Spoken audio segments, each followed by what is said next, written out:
Now, looking at the SPD-20, a couple of features about the SPD-20.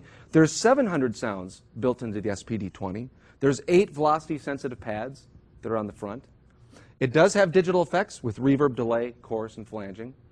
And if you look at the back panel, it's got a couple unique features as well. Of course, we have our audio outputs, and there's a headphone output, and there's MIDI in and out. So again, like the Hansonic, anything I play can be recorded by a sequencer. But there's 4 dual trigger inputs on the SPD-20, which is key to why the SPD-20 is such a versatile piece of equipment.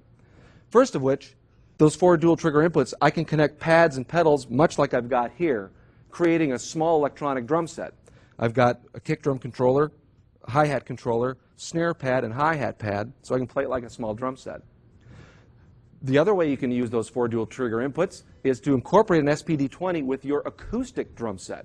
It's very effective in that manner, where you can put your SPD-20 right in your acoustic drum setup, not only trigger the 8 pads, but use those 4 dual trigger inputs to strategically place 4 more dual trigger pads around your setup. Now here's a really important point. Those 4 dual trigger inputs will also give you the capability to trigger your acoustic drums. So you can put acoustic drum triggers on your acoustic drums and trigger the sounds inside the SPD-20.